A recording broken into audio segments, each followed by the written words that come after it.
Hello guys, welcome to my YouTube channel. This is 100 days of machine learning and today is day 15.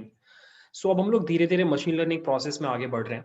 हमने last video में देखा how to frame a machine learning problem और अब आज के video से अगले 3-4 वीडियो तक हम लोग डेटा गैदरिंग के ऊपर फोकस करेंगे. So as you know already machine learning में everything is about data. In fact अगर आप एक बहुत अच्छे एल्गोरिदम को कम डेटा देते हो तो उसका performance will be worse than एक खराब एल्गोरिदम जिसको आप बहुत ज्यादा डेटा देते हो. तो data is very important, right? तो हम लोग क्या करने वाले हैं, हम लोग अलग अलग सोर्सेज से डेटा लाना सीखेंगे, ठीक है? सो दैट फ्यूचर में अगर आपको कोई भी प्रॉब्लम स्टेटमेंट दिया जाए और आपको डेटा की जरूरत हो तो आप वो डेटा ला पाओ, ठीक है? तो I share my screen and I show you कि हम क्या क्या सोर्सेज से डेटा लाना सीखने वाले हैं, ठीक है? सो लेट्स स्टार्ट. सो या गाइस, हम लोग इन टोटल 4 वीडियोस में ये पूरा काम डिवाइड करेंगे. सो डेटा गैदरिंग जो है वो हम लोग स्टेप बाय स्टेप कर रहे हैं. Sorry for the handwriting. सबसे पहले इस वीडियो में will work with CSV files. So जब आप अपना मशीन लर्निंग जर्नी स्टार्ट करते हो तो आपको सबसे ज्यादा जो डेटा फॉर्मेट के साथ काम करना पड़ता है at least initially, that is CSV file format. अगर आप कैगल पे जाके कोई भी डेटा सेट खोजोगे तो देर इज अ 90% चांस कि आपको CSV फाइल फॉर्मेट ही मिलेगा, ठीक है? और ऑनेस्टली CSV फाइल मिलने से चीजें इजी हो जाती हैं in comparison to other data gathering techniques. तो ये सबसे इजी वाला है, इसको सबसे पहले कवर करेंगे और ये सबसे ज्यादा यूज होगा एटलीस्ट आपकी इनिशियल जर्नी में. ग्रेजुअली जब आप डिफिकल्ट प्रॉब्लम्स टैकल करोगे तो फिर डिफरेंट डेटा सोर्सेज आने लग जाएंगे. बट या this is the first one, ठीक है? Second, we are going to focus on JSON and SQL data. So अगर आप कैगल पे जाओगे तो आपको एक दूसरा जो फाइल फॉर्मेट बहुत ज्यादा दिखाई देगा वो है JSON, जो जिसका फुल फॉर्म होता है जावास्क्रिप्ट ऑन नोटेशन. और APIs के थ्रू जनरली जब भी आप डेटा लेके आते हो तो वो JSON फॉर्मेट में रहता है. It's a universally accepted format data का. दो प्रोग्रामिंग लैंग्वेजेस को अगर आपस में बात करना है तो JSON इज जनरली यूज्ड, ठीक है? एंड SQL आई गेस आपको पता ही होगा. बेसिकली आपका डेटाबेस से डेटा आप डायरेक्टली निकाल रहे हो, दैट इज SQL, ठीक है? तो ये दो फाइल फॉर्मेट्स भी बहुत यूज होते हैं कैगल पे. तो हम ये तीनों के साथ पहले कंफर्टेबल हो जाएंगे. उसके बाद हम लोग दो चीजें और सीखेंगे. हम लोग एक सीखेंगे fetch data from an API. हम एक एक्चुअल वेबसाइट के सर्वर से डेटा को पुल करेंगे और हमारे रिक्वायरमेंट के हिसाब से मॉडिफाई करेंगे. ये आपको आगे जाके बहुत हेल्प करेगा क्योंकि APIs के साथ आपको फ्यूचर में काम करने की जरूरत पड़ सकती है, ठीक है? And the last one would be web scrapping.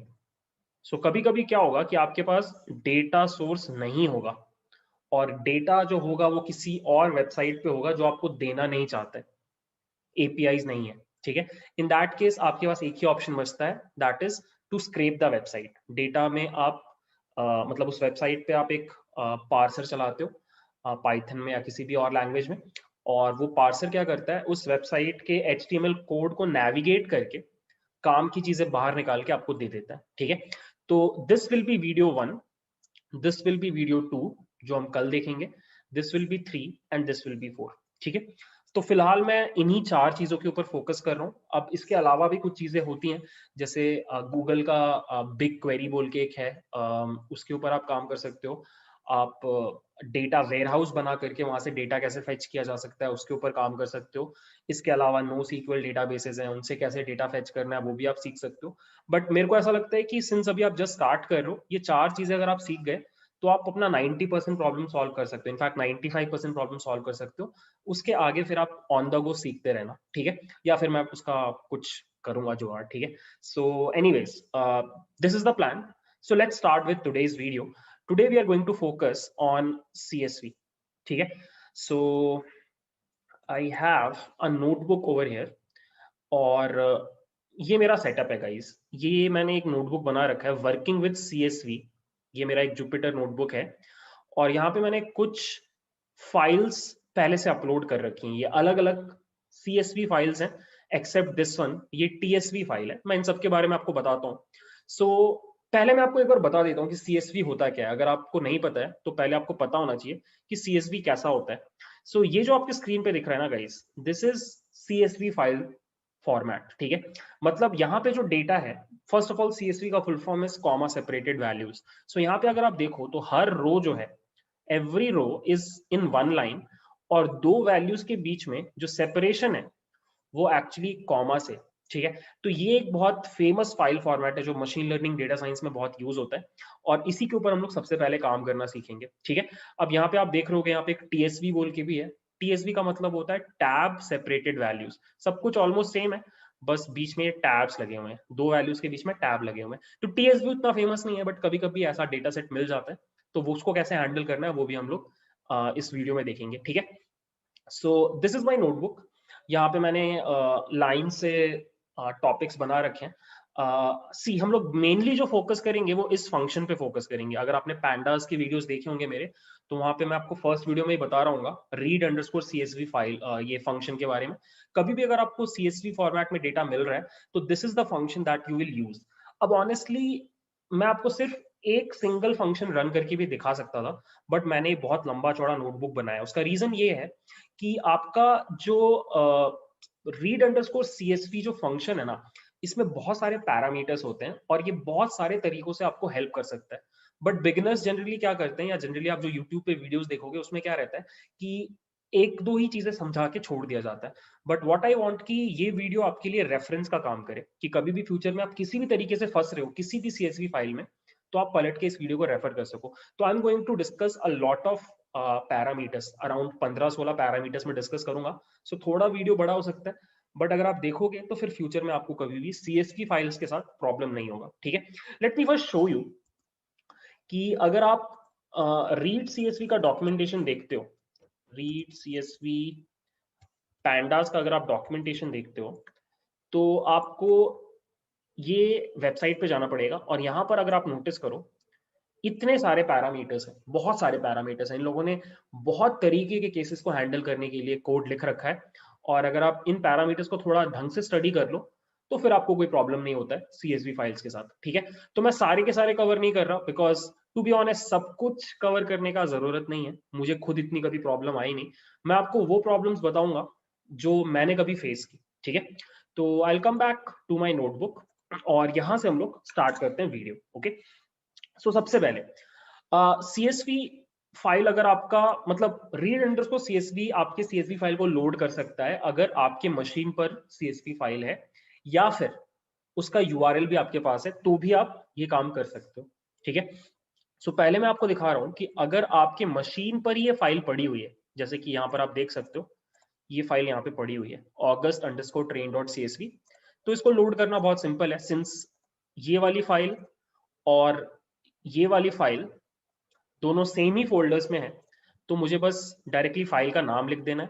Otherwise मैं रिलेटिव पाथ दे देता कि किसी फोल्डर के अंदर ये वाली फाइल, ठीक है, वो आपको शायद पता होगा। आपको बस ये कोड लिखना है, pd.readcsv फाइल का पाथ, और फिर आपको बस df को प्रिंट कर देना है, और ये देखो गाइस आपका लोड हो गया फाइल। ये आपके मशीन से लोड हुआ लोकली, ठीक है। अब अगर आप चाहो, लेट्स से मेरे पास इस URL पे ये CSV फाइल है, ठीक है, ये एक्चुअली गिटहब के ऊपर है, और किसी ने डाल रखा है, ये कोई गिटहब यूजर ने, और मुझे URL मिल गया। मुझे ये पर्टिकुलर CSV फाइल ओपन करना है अपने पाइथन कोड में अपने मशीन पे। अब ऑब्वियसली ये सर्वर पे है गिटहब के, तो इसके लिए आपको थोड़ा सा मेहनत करना पड़ता है। ये कोड स्निपेट है, टू बी ऑनेस्ट आपको खुद से कुछ कोड लिखने का जरूरत नहीं है। मैं इस नोटबुक का गिटहब लिंक आपको दे दूंगा, ये आप अपने किसी फोल्डर में रख सकते हो। फ्यूचर में कभी भी अगर आपको सर्वर से कोई CSV फाइल का डेटा लोड करना हो, आप ये कोड स्निपेट कॉपी पेस्ट कर देना। यहाँ पे आपको क्या करना है, रिक्वेस्ट बोल के एक मॉड्यूल को इंपोर्ट करना है। रिक्वेस्ट डॉट गेट करने से आप क्या कर सकते हो, उस पर्टिकुलर URL से फाइल का सारा कंटेंट फेच कर सकते हो लाइक दिस, और ये रिक्वेस्ट में आके वो स्टोर हो जाता है पूरा का पूरा कंटेंट, ठीक है। अब आप क्या कर रहे हो, उसमें से सारे के सारे कंटेंट में से सिर्फ टेक्स्ट को फेच कर रहे हो, तो ये सारा टेक्स्ट आ जाता है, और फिर आप उसको रीड कर ले रहे हो, ठीक है। यहाँ पर इस चीज पे अगर आप थोड़ा फोकस करो, तो ये बेसिकली हेडर्स पास किए आपने। जब भी आप रिक्वेस्ट मॉड्यूल के साथ काम करते हो तो आप एक्चुअली क्या कर रहे हो, आप एक क्लाइंट की तरह काम कर रहे हो, एज इफ आप आपका ये प्रोग्राम इज अ यूजर जो उस URL पे हिट करके कंटेंट मंगा रहा है।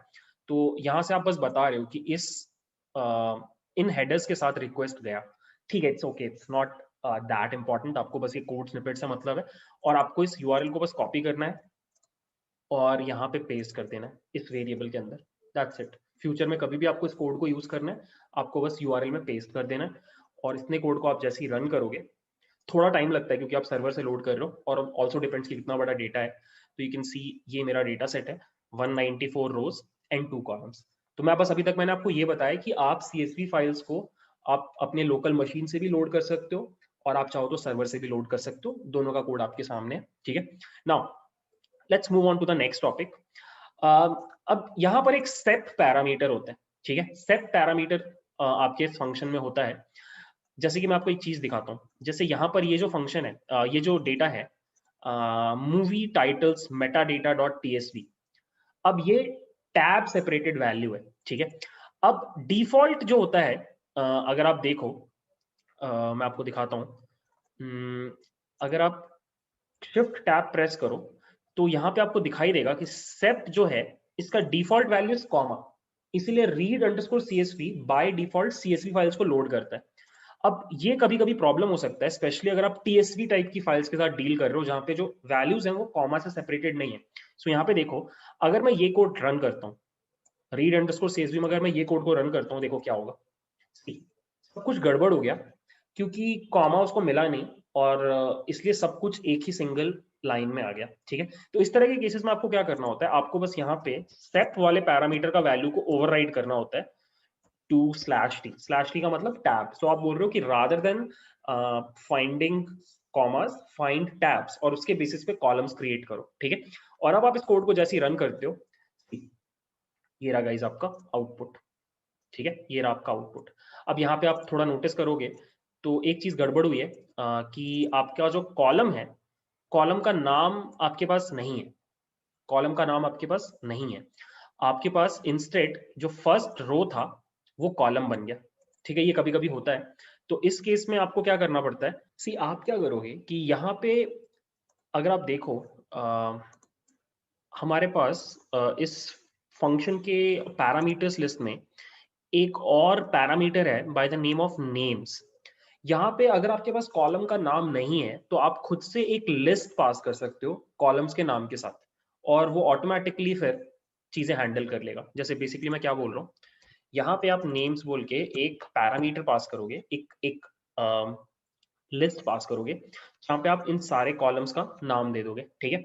अब नाम आपको खुद से सोचना पड़ेगा, ऑब्वियसली अगर आप डेटा देख के समझ पा रहे हो तो आप लिख लोगे, ठीक है। जैसे पहला यहाँ पे मुझे सीरियल नंबर लग रहा है, दूसरा मुझे लग रहा है मूवी का नाम, तीसरा मुझे लग रहा है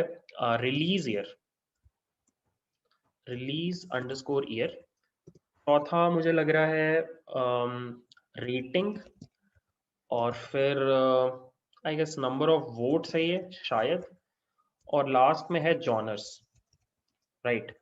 और जैसे ही मैं ये कोड रन करूंगा, यू कैन सी अब वो जो पहला रो हेडर बन गया था वो वापस नॉर्मल हो गया, और आपके सारे कॉलम नेम्स यहाँ पे आ गए, ठीक है। तो फ्यूचर में कभी अगर आप ऐसे फंस रहे हो कि आपके पास जो डेटा है उसमें कॉलम नेम्स डिफाइंड नहीं और आपका फर्स्ट रो कॉलम बन गया है, कॉलम नेम बन गया है, तो आप ये वाला कोड स्निपेट यूज कर सकते हो, ठीक है। आई होप आपको ये वाला चीज समझ में आ गया। Now next is index call parameter. So let me show you ये क्या करता है। तो यहाँ पर अगर आप ये डेटा देखो, August underscore train dot CSV, जो भी ये डेटा है मुझे पता नहीं है डेटा क्या है, यहाँ पर अगर आप नोटिस करो तो यहाँ पर एक कॉलम है एनरोली ID, ठीक है।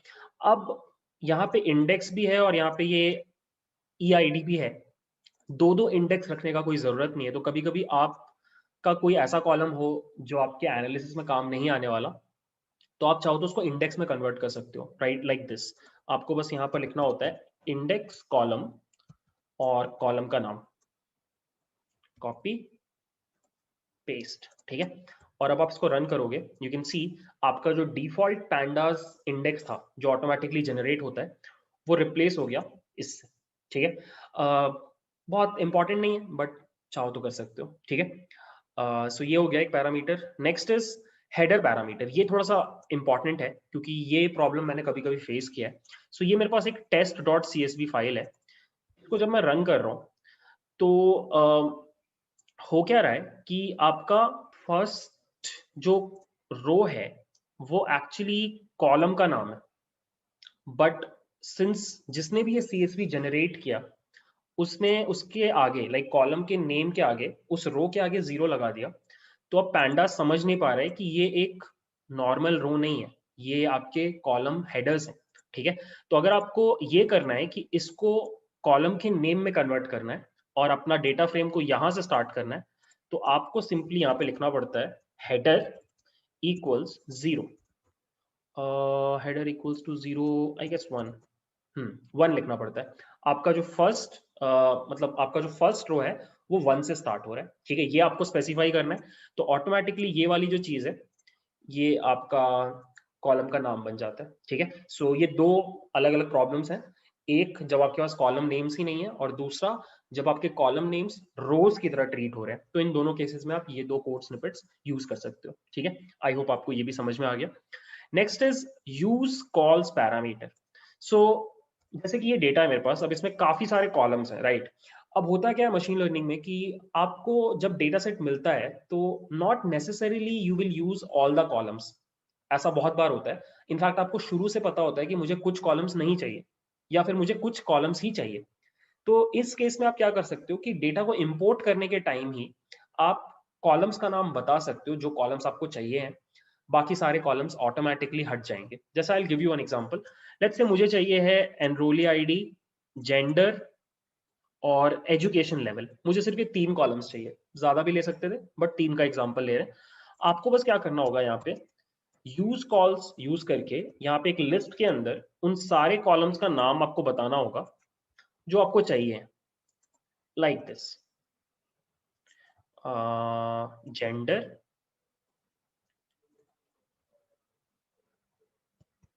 और एजुकेशन लेवल, एजुकेशन लेवल। और अब आप जैसे इस कोड को रन करोगे, अब आपको पूरा डेटा फ्रेम नाम मिल करके सिर्फ ये 3 कॉलम्स का डेटा फ्रेम मिल जाएगा। ठीक है, तो ऐसा आप कर सकते हो फिल्टर आउट करने के लिए।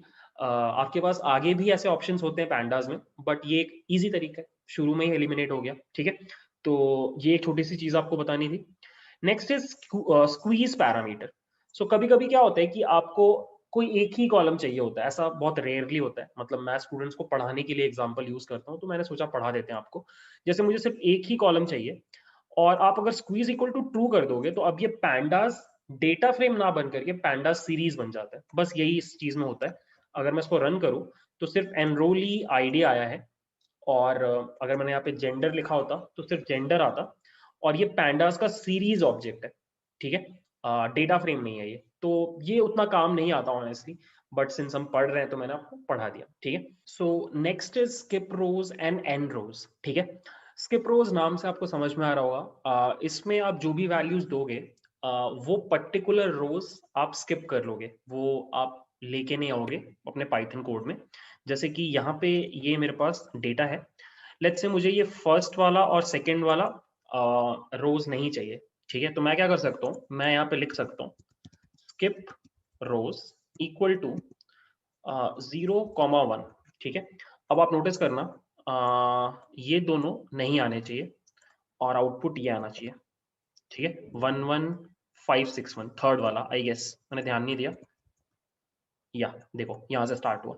सो यहाँ पे जरूरी नहीं है कि आप कंसेक्यूटिव नंबर्स दो, आप चाहो तो लेट्स से आपको 0 हटाना है और आपको 2 हटाना है, तो आप ये भी लिख सकते हो स्किप रोज इक्वल टू 0,2। तो यू कैन सी 11561 अभी भी आया बिकॉज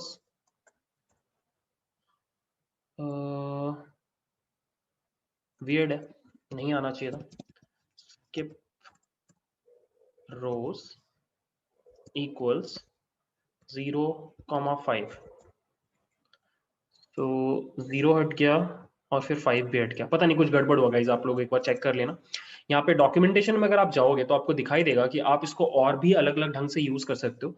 जैसे यहाँ पे एक इंटरेस्टिंग यूज केस ये है कि आप यहाँ पे एक फंक्शन को कॉल कर सकते हो और उस फंक्शन के अंदर आप जो भी लॉजिक लिखोगे उस लॉजिक के हिसाब से आप रोज को स्किप कर सकते हो। जैसे कि एक लॉजिक हो सकता है कि मुझे सिर्फ 5 के मल्टीपल में जो रोज हैं वो हटाने हैं, या फिर मुझे सिर्फ ऑड वाले रोज रखने हैं, इवन वाले रोज हटाने हैं। तो इस तरह का लॉजिक आप चाहो तो यहाँ पे इंप्लीमेंट कर सकते हो और ये आप खुद से ट्राई करो, इतना तो आपको करना चाहिए, ठीक है। सो ये हो गया स्किप रोज। नेक्स्ट होता है एन रोज। सो एन रोज क्या करता है कि एन रोज में आप जितना भी वैल्यू दोगे आप उतने ही रोज इंपोर्ट कर रहे हो। जैसे कि अगर मैं एन रोज यहाँ पे 100 कर दूं, तो इस पॉइंट पे अगर आप देखो तो देर आर 19,000 रोज, बट जैसे ही मैं एन रोज 100 करूंगा अब सिर्फ 100 रोज ही आएंगे। तो ये रेस्ट्रिक्ट कर देता है उस नंबर को जितने रोज आप इंपोर्ट कर रहे हो। इसका फायदा कब होता है मैं आपको बताता हूँ। अगर आप बहुत बड़े बड़े डेटा सेट्स के साथ काम कर रहे हो जिसमें 10 लाख 1 करोड़ टाइप के रोज हैं और उतना आप एक साथ मेमोरी में लोड नहीं कर पा रहे हो बिकॉज आपका रैम कम है, तो उस तरह के सिनेरियोज में आप इंटेलिजेंटली एन रोज को यूज करके अपने डेटा को मैनिपुलेट कर सकते हो, ठीक है। तो ये दोनों भी काम के हैं, कभी कभी मतलब काम आ जाते हैं, तो आपको पता होना चाहिए, ठीक है। Next is encoding parameter. ये एक चीज है जिसने मुझे काफी परेशान किया था जब मैंने मशीन लर्निंग स्टार्ट किया था। कैगल पे आपको कुछ डेटा सेट्स मिलेंगे जिनका एनकोडिंग इज नॉट UTF-8, मतलब एक डिफॉल्ट एनकोडिंग होता है। क्या किया मैंने, या यहाँ पे अगर आप जाओगे तो एक एनकोडिंग बोल के पैरामीटर होता है जो कि फिलहाल मुझे दिख नहीं रहा है। एनीवेज वो UTF-8 होता है सबसे नॉर्मल वाला जनरली, और आपके बहुत सारे जो डेटा सेट्स हैं वो नॉर्मली चल जाएंगे क्योंकि वो UTF-8 इनकोडेड होते हैं। बट फिर आपको कभी कभी कुछ ऐसे डेटा सेट्स मिलेंगे जहां पर वो डिफरेंटली एनकोडेड होंगे एक अलग कैरेक्टर सेट्स के साथ, ठीक है। जैसे इमोजीज का डेटा सेट है तो वो एक अलग एनकोडिंग है, या फिर आप कोई एक स्पेसिफिक लैंग्वेज का डेटा सेट इंपोर्ट कर रहे हो जैसे कि हिंदी एंड ऑल, तो हो सकता है कि वहां पे कैरेक्टर इनकोडिंग कुछ और हो, UTF-8 को छोड़ के कुछ और हो। इन दैट केस क्या होगा कि अगर आप, जैसे ये एक डेटा सेट है zomato.csv, ये एक बहुत फेमस डेटा सेट है जिसपे मैंने काम किया है, और जैसे आप इसको पहली बार लोड करोगे ना आपको ये एरर दिखाई देगा। ये एरर आपको जैसे ही दिखाई दे आपको समझ जाना है कि आपका जो एनकोडिंग है वो UTF-8 नहीं है उस डेटा सेट का। तो आपके पास दो ऑप्शंस होते हैं, या तो आप सबलाइम टेक्स्ट जैसे किसी एडिटर में जाकर के उसका एनकोडिंग चेंज कर दो, और सेकेंड ऑप्शन ये है कि आप पता करो कि उसका एनकोडिंग क्या है और एनकोडिंग पैरामीटर में वही वैल्यू पास कर दो। जहां जैसे यहाँ पर जो वैल्यू है वो है Latin-1, ये एक एनकोडिंग वो है फॉर्मेट है, और अब आप इसको जैसे ही रन कर रहे हो तो ये रन होने लग जा रहा है। तो अगर आपको ये मिल जाए तब तो बढ़िया है, अगर ये ना मिले तो किसी कोड एडिटर में जाकर के आप इसका एनकोडिंग चेंज कर सकते हो, आपके ऊपर, ठीक है। अब अगर होना होगा तो हो जाएगा। अब कुछ अगर आपने ऐसे कैरेक्टर्स यूज कर रखे हैं वहां पे जो UTF-8 में एनकोड नहीं हो पा रहे तो वो स्किप हो जाएंगे या वो काइंड ऑफ ब्लैंक की तरह दिखाई देंगे, ठीक है। सो एनीवेज ये चीज आपको एक दिखानी थी क्योंकि इससे मैं काफी परेशान हुआ था जब मैंने ये सब शुरू किया था, ठीक है। Okay, next is skip bad lines. So कभी कभी क्या होता है कि आपके पास कुछ ऐसे डेटा सेट्स आएंगे जिनमें बीच बीच में कुछ रोज में गड़बड़ होगा। गड़बड़ होने का मतलब क्या है कि आपके पूरे CSV फाइल में 5 कॉलम्स हैं, मतलब हर रो में 5 वैल्यूज है, बट फिर बीच में कुछ कुछ रोज में 6 वैल्यूज है, 9 वैल्यूज है, 10 वैल्यूज है, तो वो रीड नहीं कर पाता है पैंडास, ठीक है। तो जैसे कि यहाँ पर एक डेटा सेट देखो, ये मैंने एक डेटा सेट डाउनलोड किया था while building a book recommender system, ये बुक्स का डेटा सेट है। अब यहाँ पे सेपरेटर जो है CSV होना मतलब नॉर्मली कॉमा सेपरेटेड वैल्यू होनी चाहिए, यहाँ पर वो सेमीकोलन है बिकॉज ये जिसने भी बनाया वो थोड़ा अलग ढंग से बनाया, और यहाँ पे एनकोडिंग इज Latin-1। बट आप इसको जैसे ही रन करोगे ना तो पार्सर एरर आएगा, और आप अगर एरर को रीड करोगे तो वहां पे बोलेगा expected 8 fields in line 6452 saw 9। इसका मतलब ये हुआ कि ये पूरा का पूरा डेटा ला रहा था मेमोरी में, तभी रो नंबर 6452 में उसको क्या समझ में आया कि 8 कॉलम्स के बदले 9 वैल्यूज है, तो रो गया आपका कोड। तो इस केस में आपको क्या करना पड़ता है, आपको यहाँ पर एक पैरामीटर होता है एरर बैड लाइंस, इसको फॉल्स करना होता है, तो वो स्किप हो जाती है। वो लाइंस, जिन भी लाइंस में गड़बड़ होगा वो स्किप हो जाएंगी, और आपका आउटपुट देखो ये सारी लाइंस में गड़बड़ था, ये स्किप हो रहा है, इस लाइन में भी गड़बड़ था, इस लाइन में भी गड़बड़ था, इतनी लाइंस में गड़बड़ था, ये लाइन स्किप हो गई और बाकी का आपका डेटा लोड हो गया, ठीक है। तो अगर कभी आपको पार्सर एरर दिखाई दे तो there is a great chance कि आप इस तरह का कुछ प्रॉब्लम फेस कर रहे हो, ठीक है। इन दैट केस आपको एरर बैड लाइंस कर देना है और वो आपका प्रॉब्लम सॉल्व कर देगा, ठीक है।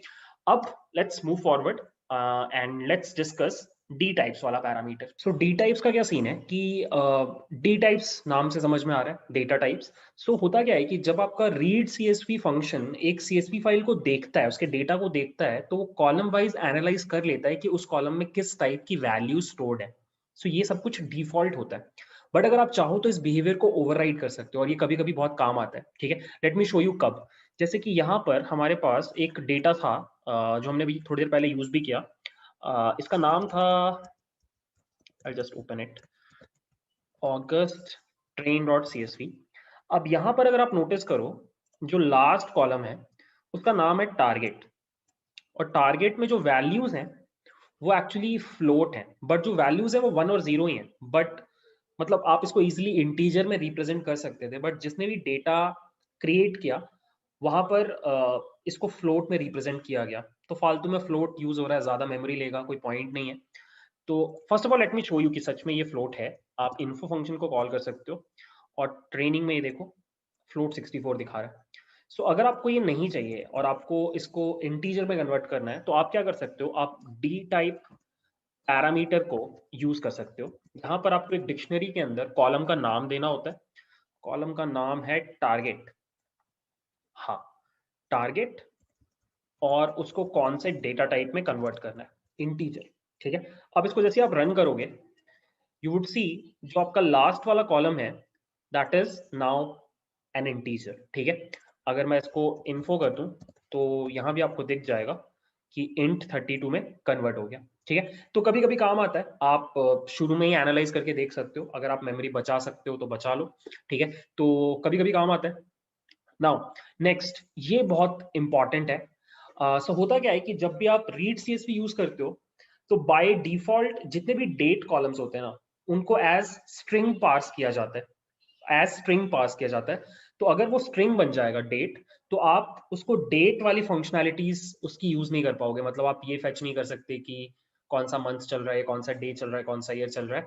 आपको डेट टाइम फॉर्मेट में उसको रखना पड़ता है। तो ये करने के लिए आप क्या करते हो, let me first show you. मेरे पास एक डेटा सेट है pd डॉट रीड csv, और आईपीएल का डेटा सेट है बेसिकली वो।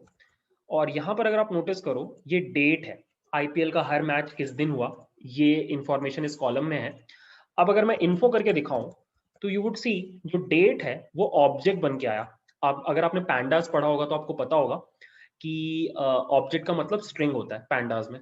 तो अगर आपको इसको नॉर्मल डेट टाइम में पार्स करना है, तो आपको यहाँ पर एक पार्स अंडरस्कोर डेट्स बोल के पैरामीटर मिलता है। यहाँ पर एक लिस्ट के अंदर आप उन कॉलम्स का नाम डाल दो जिनको आपको एज डेट पार्स करना है। सो अब अगर मैं इसको रन करूं, आपको आउटपुट में कुछ चेंज नहीं दिखाई देगा, बट अगर आप इन्फो करोगे तो यू वुड सी ये डेट टाइम 64 है। ठीक है, और ये बहुत काम आता है। अब ये एकदम डेट की तरह ट्रीट होगा। आप डेट के ऊपर फिल्टर्स लगा सकते हो, इस डेट के बाद इस डेट और इस डेट के बीच में, इस तरह के आप फिल्टर्स लगा सकते हो जो आपको बहुत हेल्प करेंगे। अगर ये स्ट्रिंग होता तो आप डेट वाला लॉजिक इंप्लीमेंट नहीं कर सकते थे। ठीक है, अब एक चीज आप और ट्राई करना, यहाँ पे अगर आप पार्स डेट्स में जाओगे पैंडास वाले में, डॉक्यूमेंटेशन में, तो वहां पे आपको दिखाई देगा कि आप एक लिस्ट के अंदर आप कॉलम्स का नाम डाल सकते हो। अगर आपके पास मल्टीपल कॉलम्स है जो डेट्स हैं, तो आप ये फॉर्मेट में नाम पास करोगे या इंडेक्स ऑफ द कॉलम पास करोगे। बट अगर कभी कुछ ऐसा डेटा सेट है आपके पास जहां पे मंथ अलग है, डे अलग है और ईयर अलग है, तो अगर आप चाहो उनको मर्ज करके एक सिंगल कॉलम भी बना सकते हो। उसका सिंटेक्स ये है, आपको इस लिस्ट के अंदर एक और लिस्ट पास करना है जिसमें कॉलम का नाम और इंडेक्स होगा, सारे कॉलम्स का नाम और इंडेक्स। और ये क्या करेगा, it will combine columns 1 and 3 and parse as a single date column. ये बहुत काम की चीज है, कभी कभी कुछ डेटा सेट्स में ऐसा हो सकता है, तो ये मर्ज करने का बहुत हेल्प करेगा आपको। ठीक है, ये सेम चीज आप डिक्शनरी में भी कर सकते हो। आपको कुछ नहीं करना है, डिक्शनरी पास करना है, यहाँ पे लिस्ट के अंदर वो सारे कॉलम्स जिनको जोड़ करके एक सिंगल डेट कॉलम बनाना है, और फिर उसको क्या बुलाना है, फू बुलाना है, तो फू बुला लिया। ठीक है, तो ये आप लोग ट्राई करके देखना अगर आपको ऐसा कोई डेटा सेट मिले। मुझे मिला नहीं, मिलता तो मैं आपको दिखा देता। ठीक है, सो ये हो गया handling dates. So guys next is converters. और कन्वर्टर्स एक्चुअली बहुत ही पावरफुल फीचर है रीड अंडरस्कोर सीएसवी का, and I let you know why. कभी कभी क्या होता है कि आप कुछ ट्रांसफॉर्मेशंस अप्लाई करना चाहते हो अपने कुछ कॉलम्स के ऊपर, even before you have loaded the data set, ठीक है। जैसे कि I give you one example, जैसे हमारे पास ये डेटा सेट है आईपीएल का this is the data set. अब यहाँ पे यू कैन सी कि टीम्स का नाम दिया हुआ है, ठीक है। अब लेट्स से मुझे ये पूरा नाम नहीं चाहिए, what I want is short names. जैसे आरसीबी के केस में मतलब रॉयल चैलेंजर्स बैंगलोर के केस में आरसीबी, मुंबई इंडियंस के केस में एमआई, मुझे ये नाम चाहिए रादर देन ये वाले। तो मैं क्या कर सकता हूँ, I can actually create a function, let's call it rename, जिसको अगर आप एक नेम दोगे तो वो चेक करेगा if name is equal to let's say RCB, copy. तो अगर ये मिलेगा तो रिटर्न हो जाएगा RCB, else name as it is return हो जाएगा। मान लो ये हमारा फंक्शन है, ठीक है, ये हमारा फंक्शन है।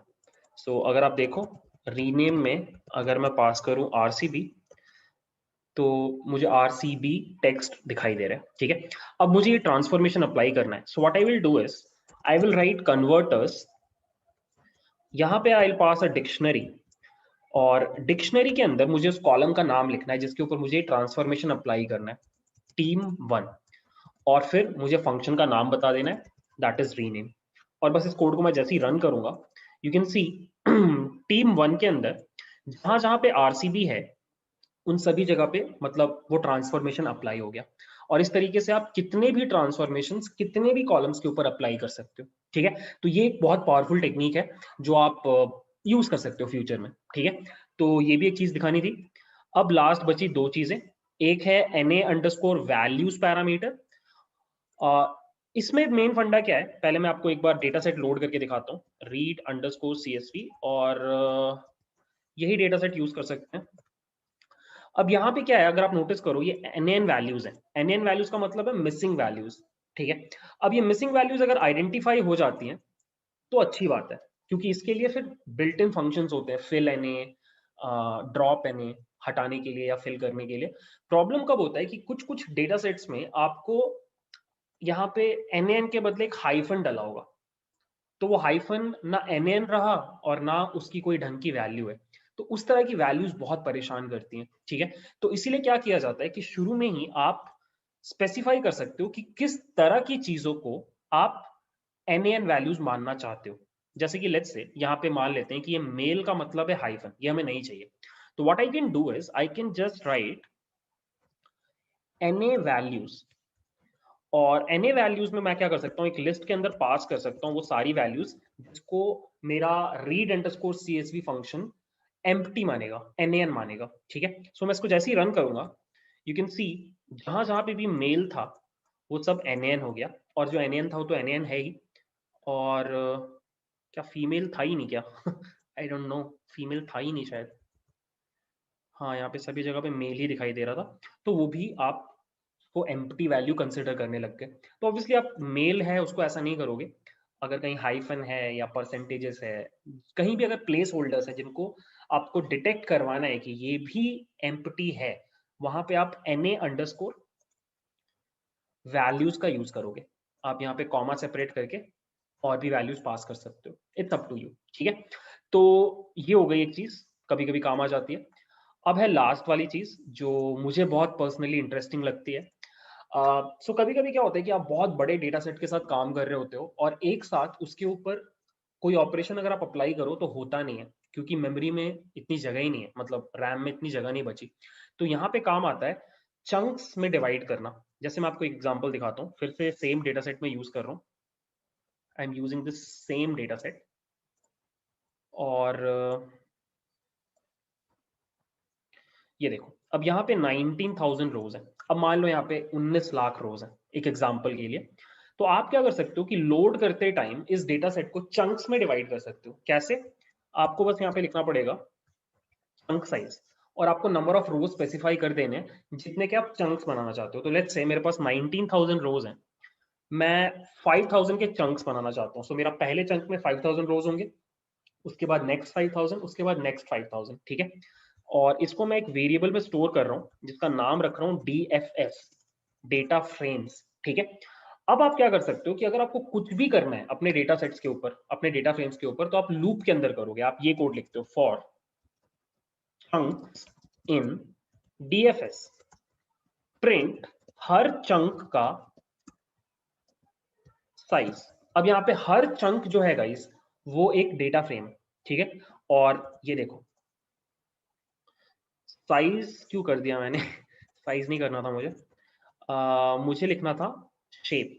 मैं आपको दिखाना चाहता था कि कितने कितने रोज गए। यू कैन सी एकदम बराबर में डिवाइड हुआ, 4158 4158 4158 और सब में बराबर कॉलम्स है, ठीक है।